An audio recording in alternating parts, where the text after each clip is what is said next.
നിങ്ങളൊരു പ്ലോട്ട് വാങ്ങി വീട് വയ്ക്കാൻ ഉദ്ദേശിക്കുന്ന ആളാണോ?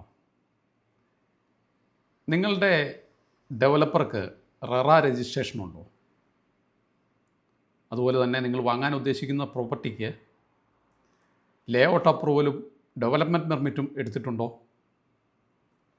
ഒരു പ്ലോട്ട് വാങ്ങി അല്ലെങ്കിൽ ഡിവൈഡ് ചെയ്ത് ഡെവലപ്പ് ചെയ്ത് ഒരു പ്ലോട്ട് വാങ്ങി വീട് വയ്ക്കാൻ ഉദ്ദേശിക്കുന്ന ആളുകൾ ഇത്തരം കാര്യങ്ങളിലെല്ലാം ശ്രദ്ധിക്കേണ്ടതായിട്ടുണ്ട്. എന്താണ് റെറ രജിസ്ട്രേഷൻ അല്ലെങ്കിൽ ലേ ഔട്ട് അപ്രൂവൽ എന്താണ്? നമുക്കൊന്ന് പരിശോധിച്ചാലോ.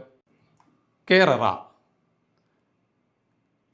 Real estate regulatory authority real എസ്റ്റേറ്റിൽ ഇൻവെസ്റ്റ് ചെയ്യുന്നവരുടെയും അതുപോലെ തന്നെ ഡെവലപ്പേഴ്സിൻ്റെയും അവകാശങ്ങൾ സംരക്ഷിക്കുന്നതിന് വേണ്ടി രൂപീകൃതമായിട്ടുള്ള ഒരു നിയമമാണ്.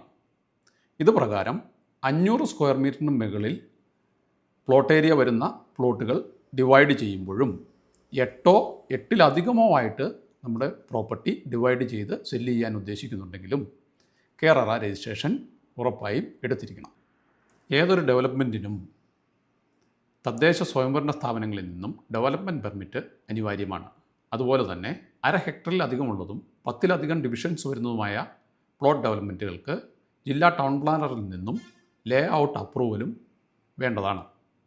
ഇത്തരം കാര്യങ്ങൾ പാലിക്കാതെ ഡെവലപ്പ് ചെയ്തിരിക്കുന്ന പ്രോപ്പർട്ടികളിൽ നാം ഇൻവെസ്റ്റ് ചെയ്താൽ ബിൽഡിംഗ് പെർമിറ്റ് ഉൾപ്പെടെയുള്ള കാര്യങ്ങൾ കിട്ടാൻ ബുദ്ധിമുട്ടായിരിക്കും. അതുപോലെ തന്നെ നമ്മുടെ ഇൻവെസ്റ്റ്മെൻറ്റ് പാഴാകാനുള്ള സാധ്യതയും വളരെ അധികമാണ്.